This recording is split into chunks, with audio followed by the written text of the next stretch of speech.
doloroso. ¿Viste la polémica con los funcionarios de la embajada? Los instantes, Carlos Rucauf en instantes. Antes, Julieta Nassau.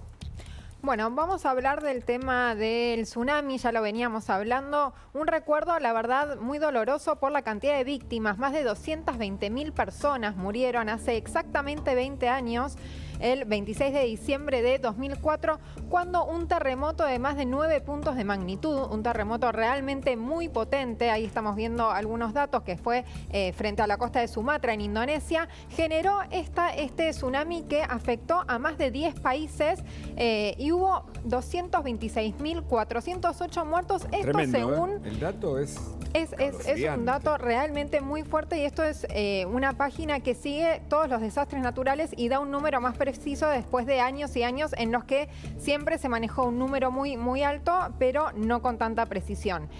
¿Qué pasó? El terremoto de 9,1 puntos lo que generó fue un tsunami con olas de, escuchar, Hugo, hasta 30 metros. Imagínate lo que es estar en una playa y ver, sí, exactamente, un edificio que viene hacia vos con una potencia, y ahí dice este otro dato que también es muy llamativo: la potencia de esas olas era equivalente a 23.000 veces la bomba de Hiroshima. O sea, realmente esto explica cuán devastador fue este tsunami. Y cuán pequeños somos nosotros, los seres humanos, que nos creemos importantes, ¿no?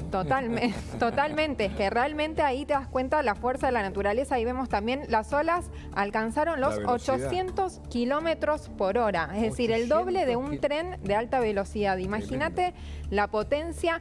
Mucha gente, había muchos turistas. Es una zona que realmente suele ser muy visitada por turistas. De hecho, había argentinos también ahí en esas playas que luego contaron cómo se vivió esa tragedia, que, como decíamos, hoy fue un día de silencio y de recuerdo y de homenajes también, principalmente en Indonesia, donde hubo más de 100.000 muertos. Ahí hablábamos de Sumatra, pero todo Indonesia fue muy afectado, y donde hay fosas comunes porque no se llegaron a identificar los muertos por el estado en el que estuvo y porque algunas de esas personas nunca se llegaron a encontrar. Hugo, realmente es muy impactante lo que pasó, y la cantidad de países que quedaron también afectados a partir de este tsunami, que lo que sí generó fue una ola también de conciencia y sistemas de alerta que en ese momento no existía. O sea, ya pasaron 20 años, pero en ese momento nadie hablaba de la palabra tsunami siquiera. Exacto. Y Bárbara Villafañe, que había estudiado medicina en la UBA, viajó y estuvo en ese lugar, fue una protagonista de este tsunami, de este episodio, tal vez uno de los más graves y catastróficos de toda nuestra historia. Bárbara, gracias por estar con nosotros en esta tarde. ¿Cómo estás? Hola, ¿qué tal? Buenas tardes a todos. ¿Qué recordás de aquello? Bueno, yo había ido con mi mamá, yo estaba recién recibida. Mis papás me habían regalado ese viaje por haberme recibido de médica, y bueno, estábamos en la playa de Copipi en ese momento. Era un día realmente muy lindo. La verdad es que no había ningún indicio de ninguna ola, de ninguna nada en el mar en ese momento.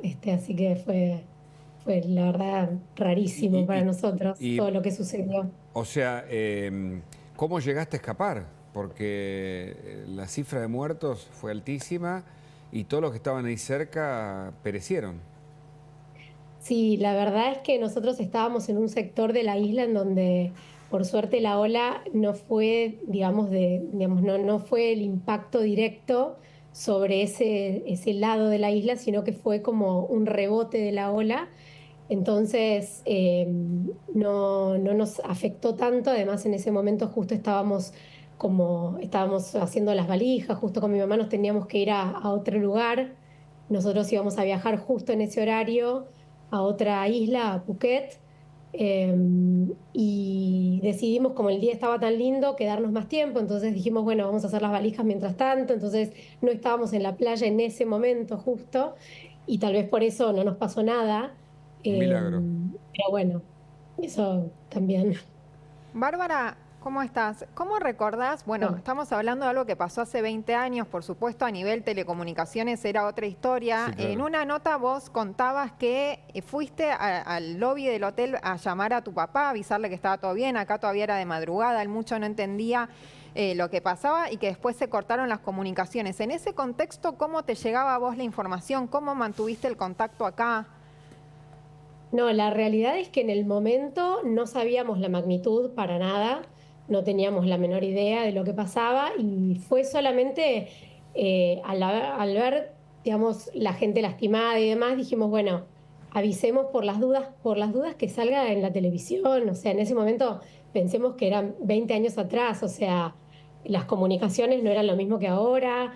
Nosotros no teníamos ni teléfonos celulares en ese momento, o sea, Creo nos que no había manejábamos con redes, el mirá, teléfono por del ejemplo. hotel. Creo que no había redes, o sea...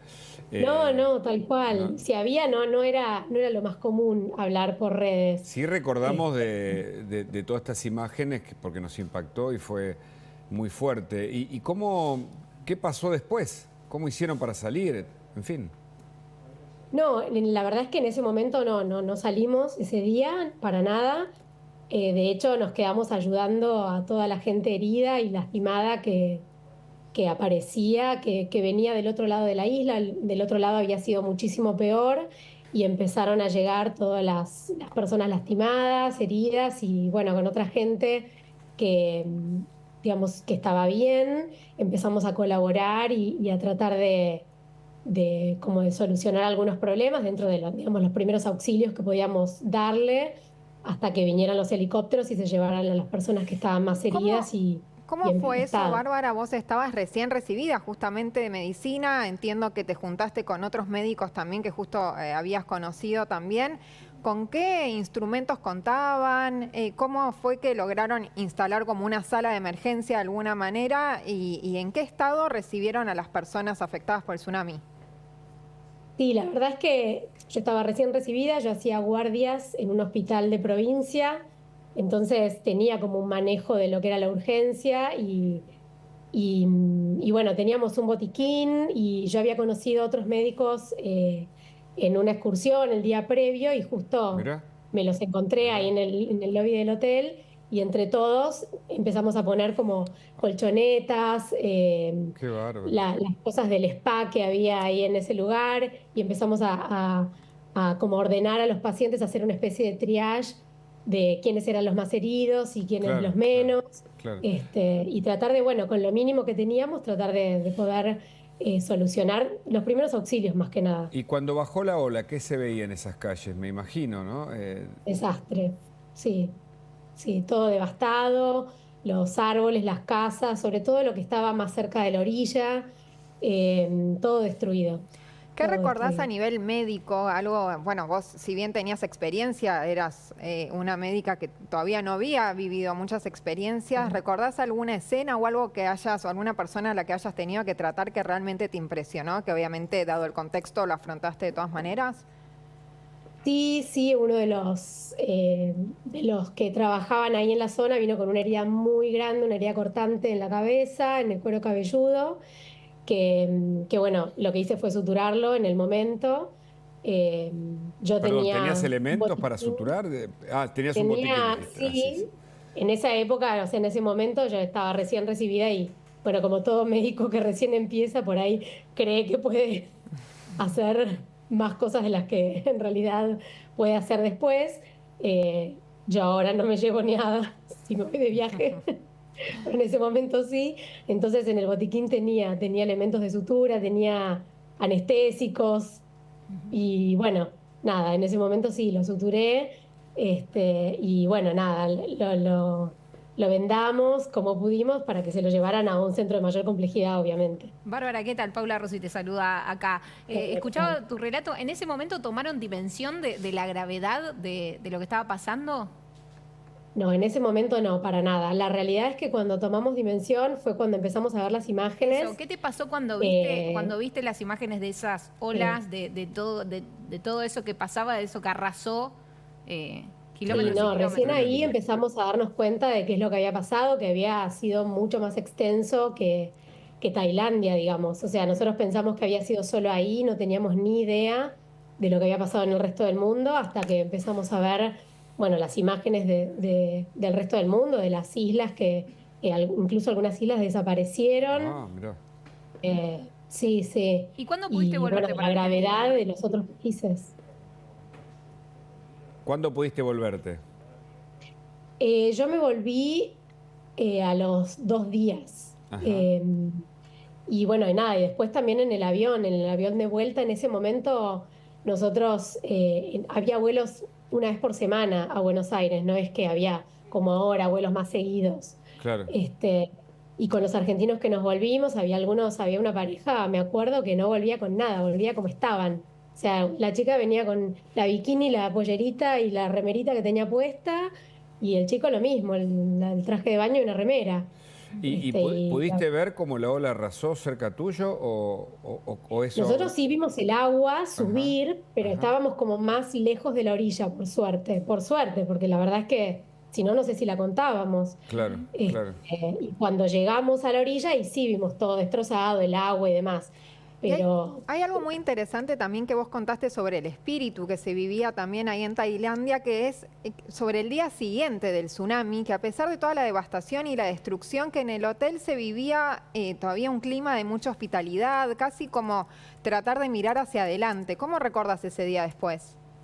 sí, la verdad que sí, la verdad que toda la gente del hotel, incluso sí, nosotros, digamos, se veía que tenían sus casas en los alrededores y que era toda gente trabajadora, y había perdido familiares, habían perdido sus viviendas y demás, y sin embargo estaban al otro día tratando de servir a los huéspedes como si no hubiera pasado nada, como tratando de salir adelante. Eh, Creo que por la filosofía de vida que tienen la gente que vive en esa zona, y ellos son budistas, y la verdad es que bueno, Claro. tenían una resiliencia impresionante Me imagino, me imagino. Te hago una pregunta. ¿Pensaste o pensás en volver? me gustaría volver, me gustaría ir con mi familia y volver a ese lugar, sí, seguro. Sí. No se dio la situación todavía, pero Claro, porque bueno, imagino muchas es marcas un lugar divino. que debés llevar también de aquel episodio, ¿no? Que cuando después te Sí, sí, enteraste, seguro. en su dimensión total, te habrá impactado más de lo que tal Ni vez viviste en el hablar. momento por el propio estrés, ¿no? Se me ocurre. Sí, sí, obvio. Igual uno hace como digamos, después que uno volvió, ahí es como que contándolo y reviviendo la historia, uno se da cuenta de por lo que pasamos y de lo que nos salvamos también y todo lo que vivimos. ¿Y Como que cómo en lo el momento... analizás cuando mirás Sí, casi un milagro o un milagro sí, prácticamente? exacto. Sí, sí. ¿Cómo lo analizás? ¿Te haces preguntas sobre el tema, no? Y cuando me lo preguntan, la verdad es que no lo estoy pensando todos los días, pero así cuando surgen estas fechas o que se cumple algún aniversario, ahí uno se da cuenta de que la verdad es que fue una catástrofe, que estamos vivas y que estamos bien y que no nos pasó nada, y que uno tiene que agradecer que la verdad es que, y que pudimos ayudar ahí en el momento también. Bárbara, Claro. Impresionante. ¿te desesperaste en algún momento o tuviste así algún miedo fuerte de no poder volver o de que te pasara algo? Creo que no tomé dimensión en ese momento. Claro. La dimensión la tomé después, cuando ya estaba en Buenos Aires. Mm. Me imagino, Bárbara, lo que debe ser hoy por hoy, como vos decís también en las fechas importantes o los aniversarios como hoy, lo que debe ser ver los videos o ver las cifras de muertos. Uno ve, por ejemplo, hoy veíamos un mapa en el cual mostraba la cantidad de muertos que hubo en los distintos países. Ahí lo vamos a ver, mira, repasalo si querés. Ahí lo estamos Julieta. viendo. Bueno, Indonesia está marcado obviamente como el país más afectado sin dudas, porque allí fue donde fue el terremoto y el epicentro de ese terremoto, pero ahí vemos a Tailandia también con un color muy fuerte porque fue también uno de los países muy afectados porque estaba cercano al terremoto. ¿Qué te pasa cuando ves las cifras, los videos? 173.741 víctimas. Solo en Indonesia, imagínate. Qué bárbara. De lo que estamos No, es hablando. impresionante. Es impresionante. Estas imágenes son fuertes, pero reales. ¿Te permitís ver Esto pasó. esos videos? ¿Preferís evitarlo? La verdad También es que está la no. película Lo Imposible, Sí, vi que la también película recuerda mucho después. Me imagino. Ahí ¿Y qué te después pasó es cuando la bastante viste? real la película. ¿Te parece que? Es bastante real la película. Mirá vos, Sí, mirá vos. sí. Yo contaba que empecé a ver una serie que la tengo por ahí stand-by, que se llama La Palma, que justo habla también de una isla y trata, me parece, el plot, al menos es sobre esto. donde hay un científico y se discuten las distintas señales, que yo creo que en ese momento todavía no estaba tan presente, respecto a cómo se mueve, bueno, el agua, el comportamiento de los animales, que hoy se lo estudia cada vez más, ¿no es cierto? Sí, sí, totalmente, sí. Porque esto fue un antes y un después, ¿no? Julieta, además. Totalmente. De hecho, si les parece, podemos repasar algunos números que permiten entender la magnitud. Justamente algo que Bárbara decía, en ese momento era muy difícil entenderlo y ahora, muchos años después, podemos entender, bueno, por ejemplo, el sismo que da lugar a todo ese tsunami fue un terremoto de 9,1 grados, es decir, un terremoto muy difícil de ver porque es absolutamente potente. Eso también es por la zona, el cinturón de fuego del Pacífico, como se llama, esa zona donde hay muchos choques de placas, en el cual terminan sucediendo estos fenómenos que realmente llevan lugar a desastres. Hubo 226.408 muertos, esto es un número de una organización que sigue este tipo de desastres, y 3.000 desaparecidos, personas que nunca se encontraron finalmente. El país, como decíamos, donde hubo más muertos fue en Indonesia, pero en Tailandia, donde estaba Bárbara, también fue un lugar muy afectado, igual que Sri Lanka, India y otros países de la zona. Y principalmente lo más llamativo, que por suerte es lo que Bárbara no llegó a ver, fueron estas olas de 30 metros de altura, realmente impresionante, y que alcanzaron incluso los 800 kilómetros por hora. Estamos hablando de una velocidad de 2 veces más rápido que un tren de alta velocidad, como para que se den una idea lo rápido que se movía el agua y lo feroz que era la naturaleza ese día, con una potencia 23.000 veces más fuerte que la bomba de Hiroshima. Hugo, realmente este número es impresionante imaginar haber estado ahí. Sí, la verdad que sí, es impresionante. ¿Y qué te pasó? Y recordarlo, o sea, recordar la noche esa, los helicópteros viniendo a rescatar gente, llevarse los cuerpos de la gente fallecida, eso fue muy impactante. Dice que se ayudaban con elefantes, yo no sé si tenés alguna imagen, pero las crónicas relatan esto para mover algunos, bueno, escombros y elementos. Ahí, mira, acá hay una imagen, por ejemplo, ¿ves? Sí, yo no lo vi particularmente, pero sí puede ser. ¿Y cómo te marcó, Bárbara, vos? Estabas recién recibida y tuviste que afrontar esa situación de trauma, es decir, algo que se vive en los hospitales en días de desastres naturales. ¿A vos te marcó de alguna manera también para tu carrera como médica? La verdad que yo siempre, desde que me recibí, trabajo en salud pública, o sea, trabajo en un hospital. Yo trabajo en el Hospital Pirovano, hice mi residencia ahí y actualmente sigo trabajando ahí. Y creo que, más allá de también tener una práctica privada, creo que la parte de atender en salud pública es por ahí lo que más me gusta hacer, y tal vez sí, puede decirse que tal vez me marcó como para ayudar desde ese lugar, ¿no? Está bien, pero la vocación la llevaba junto con el botiquín, ¿no? Ahí está. Parte de eso que contarás a toda tu familia, bueno, que ya habrás contado y tendrás para contar, ¿no? A partir de este episodio. Tenemos anécdotas con mi mamá. Que ha sido, claro, que ha sido de un impacto mundial y que lo recordamos, ¿no? Bueno, para entender también, ¿no?, nuestra dimensión frente a la naturaleza, al mundo, lo que finalmente somos, ¿no? Un pequeño grano de arena, si vale la metáfora. Totalmente. La verdad que, bueno, interesantísimo. Recomendamos también la crónica que te hicieron en lanación.com, una muy linda nota que estábamos repasando, allí aparecen algunas fotos, y toda esta historia, ¿no?, de una médica recién graduada que recibe su premio, un viaje a un lugar donde va a pasar una de las catástrofes, o será protagonista de una de las catástrofes más fuertes del mundo. Muchas gracias por este contacto. No, por favor, gracias a ustedes. Hasta luego. Ya Líbares. Bueno, Hugo, siempre hablamos, ¿no?, de algunos ánimos exaltados, algún auto mal estacionado, algún conflicto en la calle. Bueno, en este caso hago el preámbulo de lo que pasó en Devoto, aquí en la Ciudad Autónoma de Buenos Aires. Un hombre estacionó en una cochera. Sí. ¿Qué pasó? Salieron los dueños de la cochera y destrozaron el auto. Con desproporcionalidad un palo, absoluta. con un tronco. ¿Sí? Devoto es un barrio tranquilo. Lugar que habita, un barrio de los más lindos. El barrio más alto de la Ciudad de Buenos Aires. Con un adoquín. Fundado fundado por Antonio Devoto, un precursor de los medios de comunicación. Bueno, perdón. No, está perfecta la información, Conde. Siempre suma. Pero escúchame, esto es una locura. Está bien que no se debe hacer, pero... La rompe mal. Ahí el hombre que subió el video dice... Boludo. Y la reacción. Tiene, boludo. Escuchá.